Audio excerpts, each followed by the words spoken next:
Olá, gente, voltando aqui, não se esqueçam de se inscrever no canal, ativar o sininho e vamos mais uma vez falar sobre a medicina chinesa e os ideogramas chineses. Valeu, gente? Então segue a vinheta aí, abraço! Olha só, eu tenho aparecido aqui para falar sobre os ideogramas chineses dentro da medicina chinesa.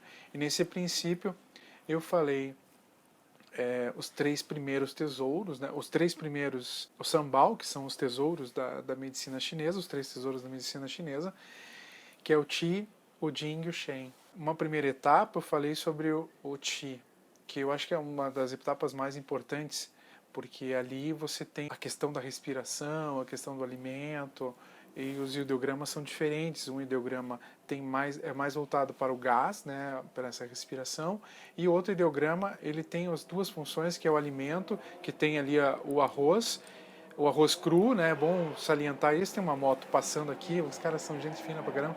Eu acho uma loucura essas motocicletas que andam com esse barulho do caramba, é horrível isso. Bom, mas vamos lá. Então você tem esse Qi, que ele tem o radical arroz com o radical Qi da respiração.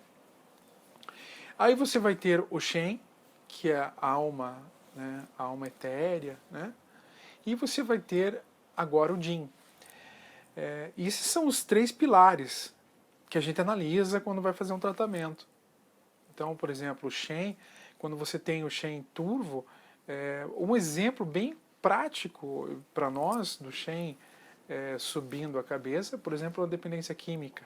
Você vê aqueles olhos vermelhos, que já é uma análise de que o fígado está sendo afetado, e a pessoa começa a falar, ou fala balbuciando, fala coisas erradas, você já percebe que o Qin subiu a cabeça, tornou a coisa turva.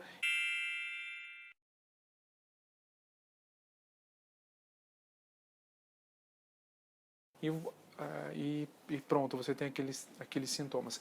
Aí você tem também aquele Shen, por exemplo, que vem da raiva, né? Por exemplo, o teu fígado não conseguiu ancorar o Shen, esse espírito sobe, causando aquela fúria, e na verdade não é o Shen não é o que causa a fúria, é o fígado que vai causar a fúria, e aí você tem o Shen que sobe e fica turvo, a cabeça fica turva, você tem um túnel, você enxerga somente num túnel.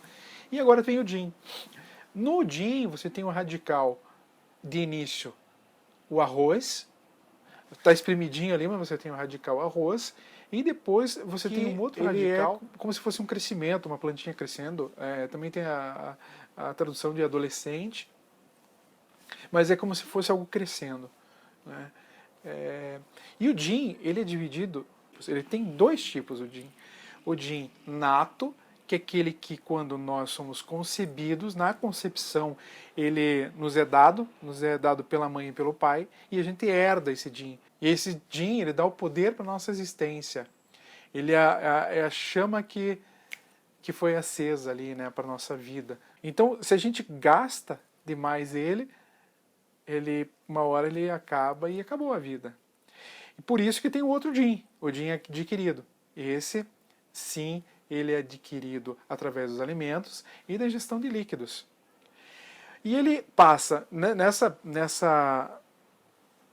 transformação ele passa pelo estômago, vai ao baço, e o que sobra vai para os rins. E o que fica nos rins fica armazenado. E eu não estou falando aqui de bexiga, que o líquido vai para a bexiga, não. Não é isso, estou falando pelo viés do Jin. Gente, então é isso. Esses foram os triângulos, né? Esses três tesouros. É o início agora da nossa conversa em relação aos caracteres da medicina chinesa. Tá bom? Valeu. No próximo episódio ou no próximo vídeo a gente vai falar sobre o Yin e o Yang. Aí a coisa começa a ficar interessante. E depois ainda nós vamos falar em 5 elementos. Valeu? Muito obrigado.